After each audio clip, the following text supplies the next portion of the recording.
Whether you're a complete beginner just learning how to use event listeners, or if you've built multiple projects on your own using event listeners all the time, I can guarantee you there's something in this video you don't already know. Welcome back to Web Dev Simplified. My name's Kyle, and my job is to simplify the web for you so you can start building your dream project sooner. So if that sounds interesting, make sure you subscribe to the channel for more videos just like this. Now, like I mentioned in the intro, we're going to be covering a ton of information related to event listeners.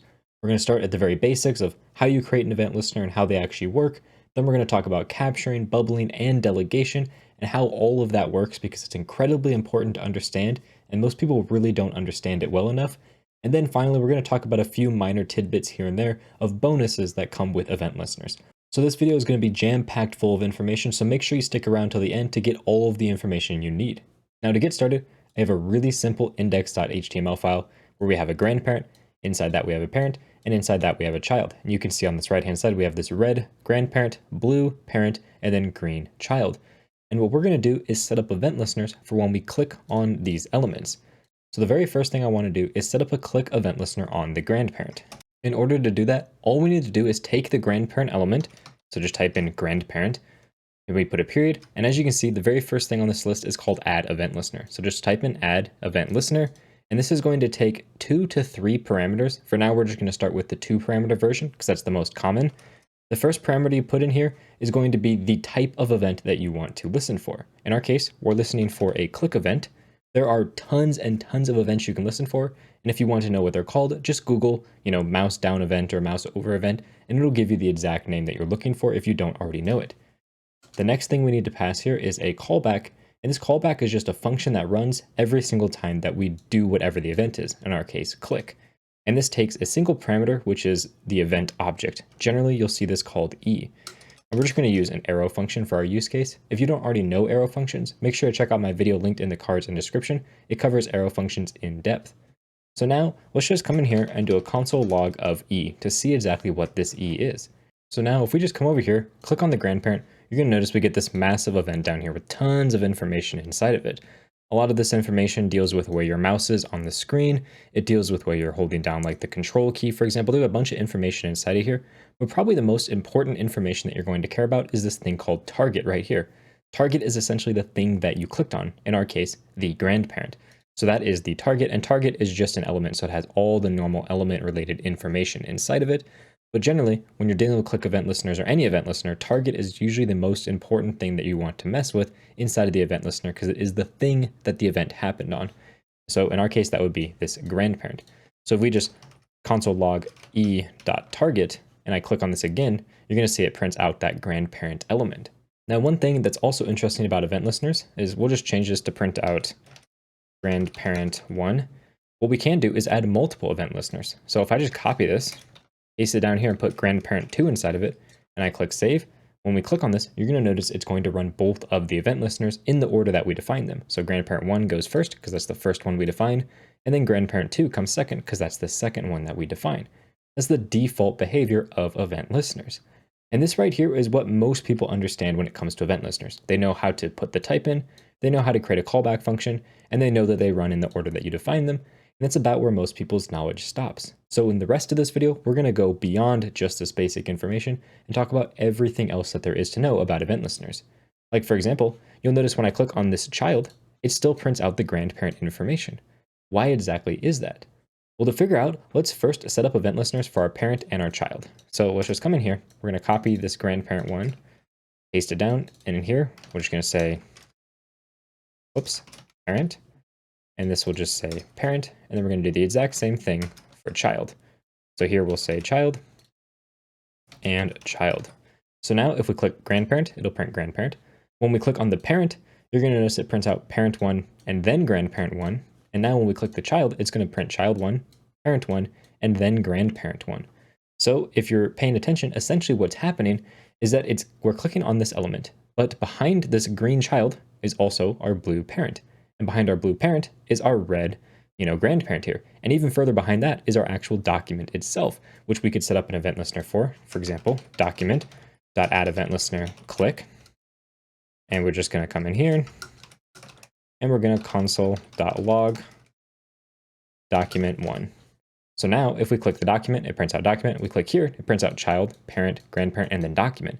And that's because it's working its way from the closest element, in our case, this child, all the way to the furthest away element, which is our document. And it's running click event listeners for all of them because we technically clicked on all of them since the child is inside the parent and the parent is inside of the grandparent and the grandparent is inside of the whole document itself. This process of going from the closest element to the furthest away element is something called bubbling. You also may hear it called event bubbling. And this is one half of how events work inside of JavaScript. The other half of how they work is called capturing. So if I just go to this Elements tab here, I'm going to expand this up so we can really see what we're working with, get it as large as I can, and open up the grandparent, parent, and the child. So you're going to see at our very first, when we click on our page, we click inside the child, right?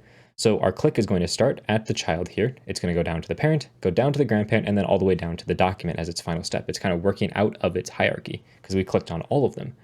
Well, that is, like I said, the bubbling phase. There's a second phase called the capturing phase, and this actually happens first. The way the capture works is it works for the thing furthest away and moves up. So it'll start with the document, then the grandparent, then the parent, then the child. Then we swap over to the bubble phase where we go from child to parent to grandparent back to document. The way to remember this that I like to think about it is when you bubble, generally bubbles move upward because they're light. So you bubble up the tree. So you start down here at the lowest, most minute element, and you bubble upwards out of the tree. That's how I like to remember capturing versus bubbling. But like I said, capture starts on the outside, moves in, and then bubbling happens second and goes from the inside out. But right now, all of our events are bubble events because as you notice, we print child, then parent, then grandparent, then document in that order because they're all bubbling. So how exactly do we do a capture? That is where this third parameter to the addEventListener comes into play. We can pass in here an option. And these options is just an object where we pass in different parameters to it. So we could pass capture and set it to true. By default, this is set to false. But if we set it to true, we're saying we want this event to be a capture event. So now, if I save this and I click on the child, you're going to notice something interesting. It prints grandparent 1, then child 1, then parent 1, then document 1. And that's because our grandparent is in the capture phase. So if we just go to our HTML here real quick, what's happening is we start with the capture, which means we start at our document. Then we move to our grandparent, which we set up a capture event on, so it prints out here. Then we do the capture for our parent. There is no capture event, so we skip it. Do the capture for our child. Again, there is no capture for our child, so we skip it. And then we do the bubble. So we bubble our child where it prints out child 1, do the bubble for our parent where it prints out parent 1, bubble for our grandparent. And since we swapped this to a capture event, there is no bubble phase, so it skips it. And then we do the bubble for our document, which finally finishes this all off. So this is how the capturing and bubbling system works. And to really see in depth how it works, what I want to do is just copy all of these events so we can have grandparent capture, and then we're going to have grandparent bubble, which is just the default. So I'm going to remove that. And I'm just going to copy this down a couple times so we have all of them. So we got the parent. This is going to be parent capture, parent here, parent bubble. Then we're going to have our child and our child capture. Then we're going to do the bubble for our child right here. So child bubble. And then we can even finish this off by doing the document as well. So we got document bubble, and we copy this. We can get the document capture as our final one. So document here, document capture. So now if I click on this child, it's going to go document capture, grandparent capture, parent capture, child capture, and then it goes back down the tree with the bubbling. So child bubble, parent bubble, grandparent bubble, document bubble. Starts on the outside, captures inward, then goes from the inside and bubbles outward. That's how these events work. Now, this is all great that we have the capture and bubble phase, but sometimes there are things that are going to happen that prevent the event from going through the entire capture and bubble phases. And this is what happens when you stop the propagation of an event. So let's say that when we get to the parent capture, we want to stop all propagation. We want to say, you know what? Once the parent gets the event, we want to stop and have nothing else get it. So if we find our parent capture here, we can take our event object, which we called E, and call the stop propagation method on it. Now, when we click on the child, you're going to notice it goes document capture, grandparent capture, and parent capture, and then none of the other capture phases or bubble phases occur, because what we did here is we stopped the propagation of our event, which means it just immediately stops. It doesn't do any more capturing or any more bubbling, which is why we only get these three being printed out. If we moved this now instead into, let's say, our child bubble, and we just paste it in here, you're going to notice it goes through the whole capture phase for all of our elements, and then as soon as the child bubble happens, it stops propagation, and none of the other bubbling for the parent, grandparent, or document occur. So we can use e.stopPropagation to stop our event from propagating upwards or downwards through the capture or bubble phase. Now I just want to clean this up a little bit. We're going to get rid of our document events, and we're going to get rid of all these capture events as well. So we're just left with our original three events that we set up here. So we have grandparent, parent, and child. And when we click, if we get rid of this stop propagation, you can see we get child bubble, parent bubble, and grandparent bubble. Now, another thing I want to talk about is a really common thing that you need to do with events, and that's when you want to run an event once and never run it again. You can use this third options parameter here inside of your addEventListener, and you can pass it a property of once. Set that to true, and this event will run one time and then remove itself immediately. So if we click, you can see we got child, parent, grandparent. Click again, we just get child and grandparent, because parent was set up to run only one time, which is really useful if you need an event just to happen one time. And we can click as many times as we want, the parent is never going to show up here. What happens if you maybe want an event to run 3 times or 4 times or 5 times, or you want to stop it on your own and not just after one event? Well, what you can do instead is use the .removeEventListener function. This works just like the addEventListener. You pass it the type and function, and it will remove that function from your event listener. So if we just come down here and create a function called print hi, and we just say console.log hi, make it capitalized, there we go. And when we do the parent here, what we want to do instead is print hi.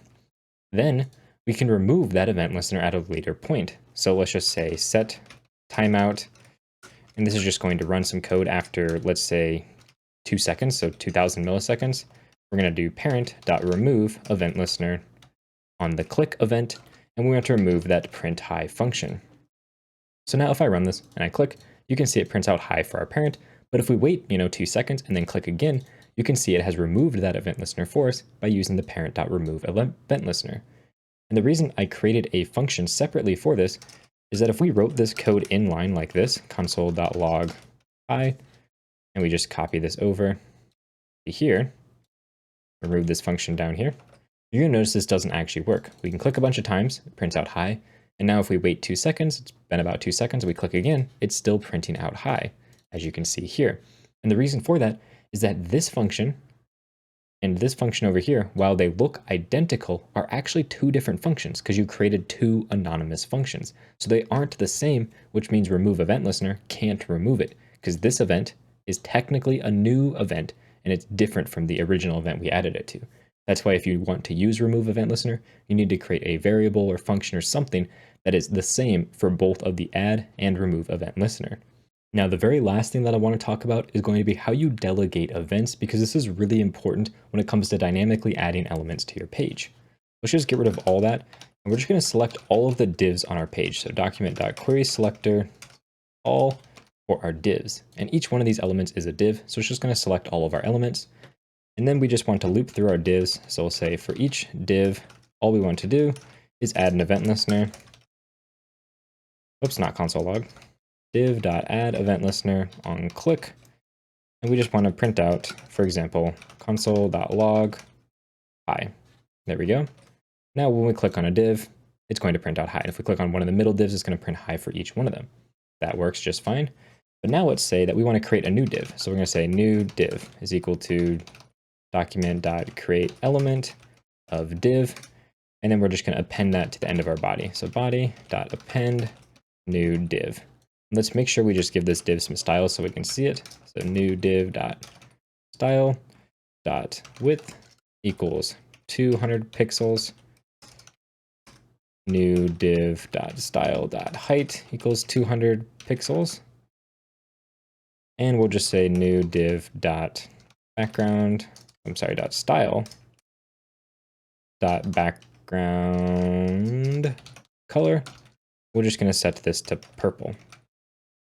So now you can see we have this new div over here. When we click these divs, they all print out hi just like we expect. but when I click this div, it doesn't print hi. And the reason for that is that up here, I selected all of the divs on my page. I added event listeners to them. And then after I did that, I added a new div and then I, put it on the page. But this one wasn't selected up here because the selector was ran before I created this new div. This is a problem a lot of people that are new to JavaScript and event listeners run into, is they think that the new div will have the event listener, but it actually doesn't because it was added after the event listeners were added. We could come in here and say new div.addEventListener for click. And we could come in and make sure that we console log hi inside of here. And now it'll work because we added the event listener after the fact. This is kind of clunky and it's really a pain to do this. So instead, what I like to do is event delegation. Since you know that our events go through the bubble and capture phase, we know that all of our events eventually end up on the document. We could say document.addEventListener for click. And inside of here, we could just console.log hi. Now what this is going to do is just log hi every time we click on our page, whether we click on one of our divs or if we click on our body or anywhere else. So clearly it's not quite what we want because it works everywhere and we only want it to work when we click on a div. So what we can do is take that event property called e, we can get the target from it, and we can call a function called matches. This just takes a CSS selector, and if the target matches it, it returns true. So we could pass div as our selector here. And then if this is true, that means we've clicked on a div, so let's log out hi. And now when I click inside of a div, you can see we get our hi being logged out. But when I click over outside of a div, you notice no hi is being printed, but our new div will print out hi just like we want it to. So this is perfect and does exactly what we want. I use this kind of code all the time, which is why generally I like to turn this into a function. I like to just call it addEventListener, which takes in a type, a selector, and then a callback. And inside of here, I just like to add my event listener. Whoops, add the event listener for the type. I like to then have my callback here. And inside of this, what I do is I just say if e.target.matches, matches selector. Then I call the callback with the event. This right here does the exact same thing as what we have up here. So I could just say add global event listener for click, and I want it to match a div. Then I can just get rid of all this code. And now if I run this, we get the exact same thing. When we click a div, it prints out hi, and anywhere else it doesn't. And essentially all that I did is I just wrapped that code inside of a nice handy function, which I can call anywhere, which takes a selector, a type, a selector, and then a callback for whenever we click on something that matches this selector. Super handy function. I like to include it everywhere. And that's all there is to event listeners in JavaScript. If you enjoyed this video, make sure to check out my complete JavaScript simplified course linked down below. It covers literally everything you need to know about JavaScript. And with that said, thank you very much for watching and have a good day.